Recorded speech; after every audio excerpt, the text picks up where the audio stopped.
Yeah.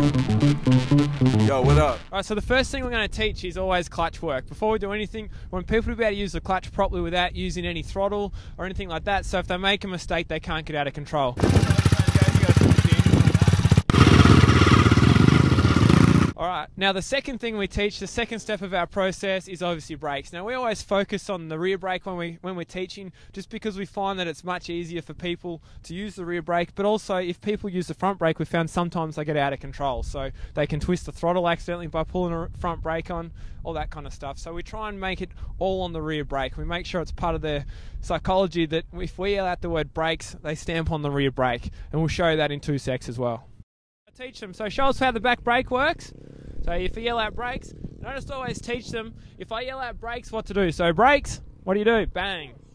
If you get scared, what do you do? Push. If you feel like you're going too fast, what do you do? Push. Perfect. So I just yell out brakes, brakes, brakes until the kids know that. And then the second thing we do is once they understand that and they've got it down pat like this, we push them along with the bike turned off, and then we yell out the word brakes. So I'll show you. Alright, you ready? Yep. I'm going to push you. And brakes. Perfect. So both feet up. Both feet up. I got you. I got you. Let's go. Brakes. Perfect.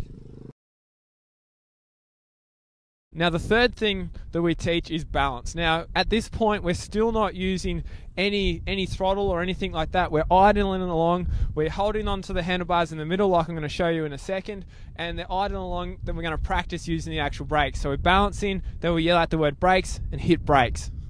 And once we know how to do that, we've got good balance and we know how to hit the brakes, we know what to do once we get out of control, and of course safety is the first thing. You want to make sure people are confident the whole way through this process.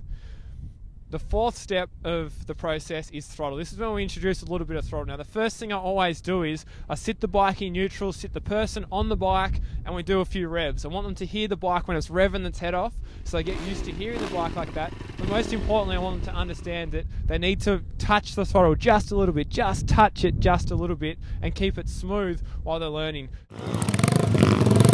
Perfect. I always teach people in second gear usually because it's less jumpy than first gear. It's obviously longer gearing, so it's a lot smoother.